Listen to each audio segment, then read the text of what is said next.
شخونها ام نابین میوانه خودیه وی دبرهانه دارا جلیل خیاط کوری وی کسی گو اف مزگفت هانی درست کری آوا کری تبخیر هاتیه دستی وساق به زور بخير زور بخيراتي قربان رمضان شد لي بيروز رمضان وجه بيروز جناب تخانودي محترم بيروز بي بسم الله كردو ولاد تاني مسلمان ان شاء آمين يا الله رب. بخير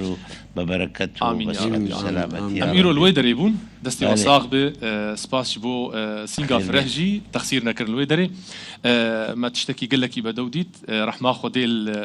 رحمتي بافي تبع المردية جيبي جنات ان شاء الله هنا جهون سربرشتي الويدري دكن يعني شواي بله ام بخو مستر برشتي دك وك مال بات تاني بله بله وهمو إدارة وشكارة كان وسيانة كردني إشكارة كان لوين داري خلشي خصمت دكان وهمو أمام سرپرشتيان دكان بسورة شي کە پلانتان دانا مزگەوتێکی وا دروست بکەن ئێستا تەمان بووەتە هێمایەکی دیاری هەولێر و کوردستان یعنی لە زۆرێک لە میدیا جیهانیەکان کە باس لە هەولێر دەکرێت وێنەی مزگەوتی جێلخەیات دادەندرێ لە پاڵ وێنەی خەڵا پلانتان بۆ ئەوە دانا بوو کە ئاوا ببێتە ڕەمزێکی هەولێر و کوردستان والله بخوي رحمتي باوكم لقال مردي وتبعي لا اما لتمنى شزو جو مان لي دبو كنيتي دروس كردني مسكوت شي براستي يتر دوسي ارزي دانا بو كوا لدهاتو او شابكه بس ديار بو يعني شوينا كان يعني زور بدلي نبو هربة تواب وزور شمن لسالة كان يحفتاي تريك كوت كاو شوينا كاما بيكرينو يتر لو كاتي ونيتي دا قراري دا كاوي بكاتا مسكفت نيت الشابو صالاني بيش وفاتي با 20 سال اللي قلت من يعني تقريبا 10 سال بيش وفاتي وتي من دس ايشو يعني دس وين كان يكذبوا يمسكت دستي بيدا كم اوزا سفري توزع علاج كم مدر ايتر تاخير بو علاج كزر تويتر شو هاتوا دستي بيكد لس مانجي شواتي سالي 1997 يتر تقريبا 8 سال خريك بو دواش اما صالة اخيرة كيتوا وما كنت باش وفاة كردني او يعني زور لميجا او نيتي هبو كشتشي دروز بكا وزي شانازي بو هولي وبو خزمتي جبكا ايتر براستي يعني زورش خريك بو يعني هل مجرد يشكنا بو كبيكا وقضية قضية شي بلين خير وصدقة واشتوا يترنا اشترك بديار بي لشاري هولير دايود امن ان شاء الله اشتكم كرديا بو 500 سال لهولير دميني ما شاء الله زانو باشا كاك داره که باوکتان خوالی خوش به بگمان ایوه هاوکا سروکی لیجنی سروکی جوری بازرکانی پیش سازکانی هرمی کردستانیشن اما گرش رمضانه و بازار جمو جولکی زور زوری تیدایا زور خلق زور شد ذکره پیشوی پرسیارکی ترد لب کم اما بزنم نرخی بازار چونه اصلا هرمی کردستان والله دزاني يعني هرسد براستي بلا إلا هولير بو لهرمي كردستان بو عراقش بقشتي محاولة ودا كان توزي بازارا كان رايقرن بشوية شكاوا برزبونه چي او توي تيدا نبيتن بشوية شي اصولي ايش بكري اما دزاني كان همو زيانا كان يعني توزي نرخة كان بو برزبون سوا نرخي نفط ونفط شكارو او شري لاوروبا هيو يترهو شيشانا ايوه هموكس اشكراي لله كاوبو يتسبب نرخ كان براستي للدنيا برز بيتو ايوه دارين كوا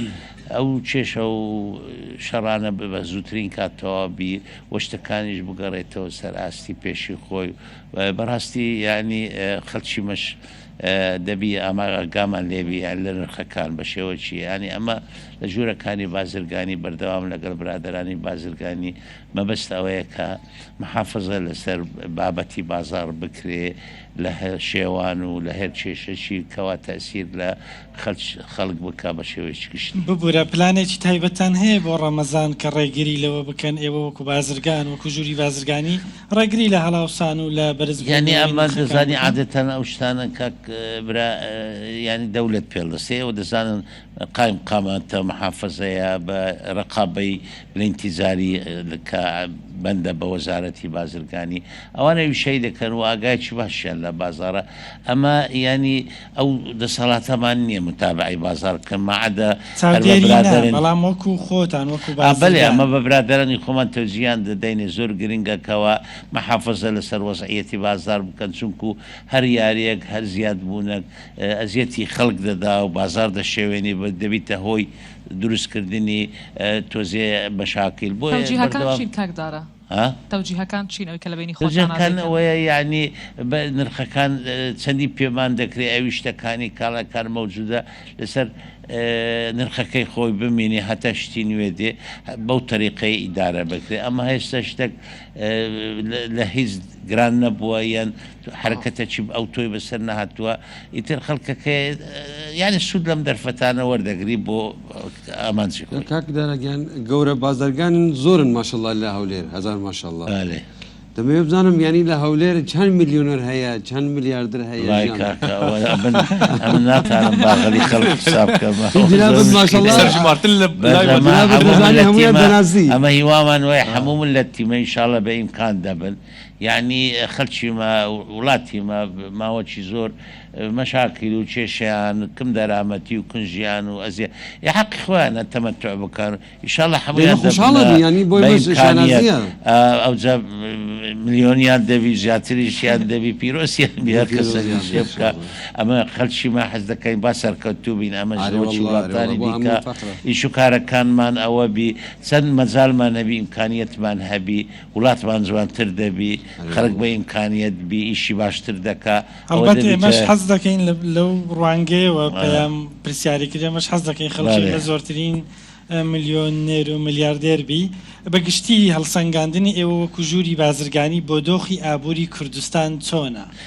یعنی بەڕاستی ئەمە ئابووری کوردستان ئابوورێکی زۆر بەهێزەوە بۆ توانایە لەو دە 15 ساڵی ئەخیرەی دیتمان جوولانەوەکی زۆر باشی لە هەموو شارەکانی هەرێمی کوردستان کرا ئەوەش خۆی بەخۆی بەڕاستی پێویست بوو وە شتێکی باشە ئەمە دەبینین ئەوڕۆ شارەکانی مە بوویتە ئەستی یعنی هەندێک ئیمکانیات هێشتا زیاتری دەوێت بەس لەسەر بگەیشتیتە ئاستەکە لە هەموو دنیا شارەکانی مەسەرەن بە نسبەت هەولێر کە پایتەختی هەرێمی کوردستانە ناسراوە هاتوچوو هەیە خەڵک تەمەنا دەکا بێ ئەمەش بە یەک بە خۆمان کە ژووری بازێ وامان کردووە کە خەڵک کۆنتاکەچی بەڕاستی بەڕێ بازرگانە بێنە وڵاتیمە زیارەت بکەن ئیتلاع لە شەر ئیش و کارەکان بکەن وە بزانن چ پێویستەیە ئیشی لەسەر بکەن بەڕاستی دەرفەتێکی باش درایە بۆ هەموو خەڵک ینی بێ ئیش و کار بکە ئەمە هیچ وایزی لەگەڵ خەلکی بیانی بێ خەلکی خۆمان بی ناکەین مهم ئەوەیە بێر ئیشەکی بکەن خزمەتی وڵاتەکەی بن نەتیزە بۆ وڵات و شارەکەی دەبیتن بازرگانên هەرێما کوردستانی تەنێش بۆ هەرێما کوردستانی بازرگانیەتکن کەل و پەلایانژی دەردەخن بۆ عراقێژی بۆ ڕۆژاوای کوردستانی نامە جەنابتان دەزانین یعنی ئەمڕۆ ئەمە دەرکەکانی ئەوی تیجارەتمان هەیە لەگەڵ تورکیایە تاکە دەرگەر بڵین لە سنووری هەرێمی کوردستانە کە دەرکەی بڵێن ئیبراهیم خەلیلە زاخۆیە زۆری ئەمەش تیجارەتیشی بە قوتمانەیە لەگەڵ تورکیا و هەروە ئیرانیش چەند دەرگامان لای سلێمانی هەولێر 6-7 دەرگا زیاترمان هەیە و لەگەڵ وڵاتانی دیکەشێتەوە بەس ئەمە بەڕێزەوە بازرگانەکانی مە بەڕاستی ئیشەکی باش دەکەن ئەمڕۆ دەتانن زۆر یعنی لە زوروفانەیە ڕوویدا خزمەتی عێراق بکەن بازرگانی بکەن و ئیشەکە لە هەموو شەکان بتانن کاریگەریان هەبی و بتانن لەسەر ئاستێکی باش شێ بکەن ئێستاش زۆر کەس ئەمە دەبینین کە ئەو پێشکەوتنەی بڵێن لە شارەکانی هەرێمەیە خەڵکەکانی لە وڵات لە باشوور و بڵێن لە ناوەند داوای خەڵکی کوردستان دەکەن کە بێن ئیشیان لەگەڵ بکەن ئەو پرۆژانەی کە لە هەرێم کرایە بێن ئەوانیش لەوێ بیکەن بەڕاستی خەڵکەکی زۆریمە ئێستا بەنیەتە بچن لەوێ ئیش بکەن چکە ئەوان داوا دەکرێن بەڕاستی و جیهاتەکانی بڵێن حکوومەتەکانی محەلی لە شارەکانی عێراق زۆر تەرحیب دەکەن بە خەڵکی کوردستان کە بێن ئیش و کار من وەکو هونەرمەندێک یا ئەو بەڕێزانە هونەرمەندانی کورد بۆ ئەوەی کە هۆنەری ڕەسەنی کوردی بە هەموو جیهان ڕابگەێنن بەڕاستی ینی دانەوێ سپانسەری بێکە ئەوانە یارمەتیان بیا ئەو بازرگانانە لە هەولێر یارمەتی هونەرمەندانی کورد دەدەن کە هونەری ڕەسەنی کوردی بە هەموو جیهان ڕابگەینن؟ والله ئەوە بەڕاستی مەطلبەکی زۆر جوان و ڕێک و پێکەوە پێویستی شەیە چکەوە دەزانن لە هەموو وڵاتان ئەو بەرهەمانە بڵین فەنیانە ئەو چ لە کاری سینەمابی چ لە کاری هەموو بابەتی فەنبی مۆسیقابی ئەوە شەریکاتە لە هەموو شەریکاتی بازرگانی وشانە دەکەن لە وڵاتانی ئەوروپا و ئەمریکا ئەمەش پێمان خۆشە ئیشاڵ لە داهاتوو خەڵکی مەش تۆزێ یعنی گڕیان دەگری لەو بابەتە دۆزە شەریکاتی بۆ ئینتاجکردنی فیلمی سینەمایی بۆ مۆزیک و بۆ شتی فەنی بەگشتی بەڕاستی هونەرمەندان سەفیری هونەرین سەفیری کوردن لە هەموو هونەری دنیا یعنی ئەمە حەز دەکەین حتا لەسەر ئەو ئاستەی نییە یعنی بۆیە ئەمە لە برادران ئەو یعنی بەڕاستی بڵین بەرهەمێنانی هونەری شتێکی زۆر گرنگە زۆریش بە سوودە و زۆریش بە یعنیەوە جۆتان دەبی بەردەوام کەوە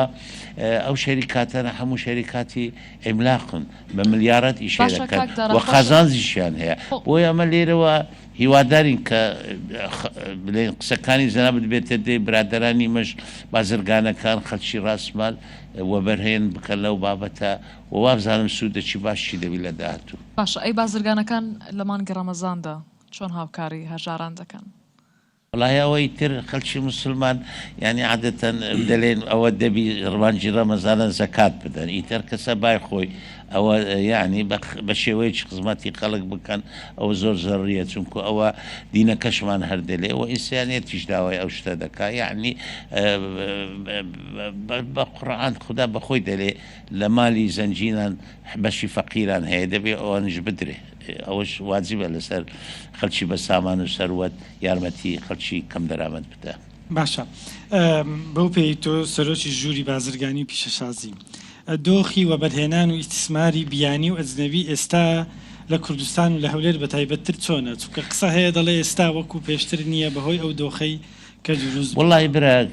زۆری ئەمە وەبەرهێنەکەمان بەڕاستی ئەمە ئەو ڕاستی ئەو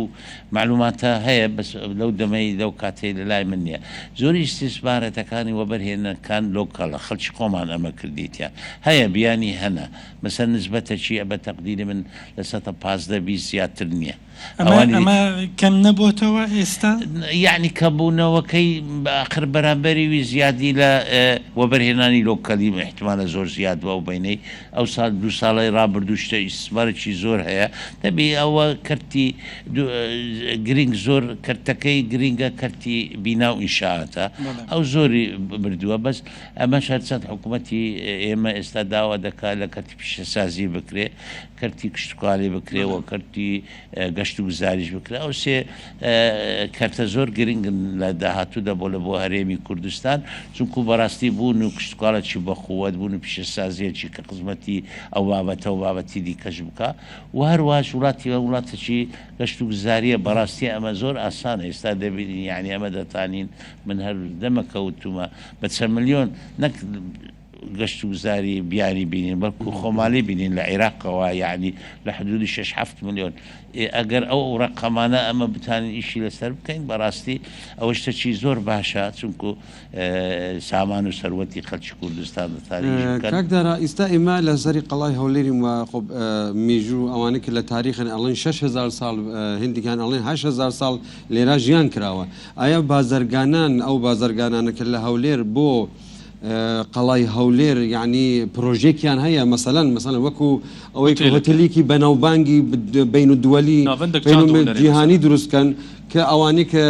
ینی مسافرن ئەوانەی کە توریستن بین ئێرە شەوێک لە مەسەڵەن یەک هەفتە لە هەورێن حتى مەسەڵەن یەک شەو لەو هۆتێلە مەسەڵەن وەڵا بەخۆی ئەوە زۆر زەروریە تەبیعی ئێمە حسب من معلوماتم هەیە بڵین پارێزگای هەولێر لەگەڵ یۆنسکۆ پێکاتینە بۆ سیانەت و ئیشکردن یاریەدیان لە لاحیەی فەنی و تەکنۆلۆژی و ئیشکارەکانیش بەس دەبی ئەوە زۆر گرنگە میزانیەش بودجەش هەبی لە بۆ ئەو ئیشانە ئەمە نازانم بەڕاستی ئێستا بوجە چۆنە چۆن نییە بۆ قەڵای هەولێر بەس وابزان بەردەوامی ئیشی تێدایە بەس دەست پێم وابی بەهۆی ڕەوشی نەهەمواری ئابووری حکوومەت تایبەتتر کارەکانی زۆر تۆزێ ممچینە وەکو بازرگانەکان هەوڵتان دەبی تۆزێ یعنی هەر بەخۆشیان ئەوان لەو بابەتە لەو ڕێێنە تۆزێ خەڵکەکەبی لە ناو خانیەکاندا بنیشی لە بەروەی ژیان هەبی لە ناو قەڵاکە من زۆر قەڵای دەرە وڵاتانی ئەوروپا و دیە خەڵکی لێ دەژین و هەروە دوکانی تیجارەت و کەسابەتیشی لێیە هەروە ڕێستورانت و کافێ ئەو شتانەی لێیە بۆ بەڕاستی دەبی ئەمە دەمەکە ئەو قسانە زۆر کرایە لە کۆبوونەوەکان ئەو شتانە وەبزانم پارێزگاش بە نیەتە بکە بەس تۆزە دیارە تاخیر بووە بابەت دەستی زۆر زۆر باشە گەلێکی سپاس بووتە زۆر بەخێر ڕەمەزانیشتان پیرۆزبی هیوادارین سەرکەوتوو بن ئینشاءالله زۆر خۆشحاڵم بە دیتنی جنابتان.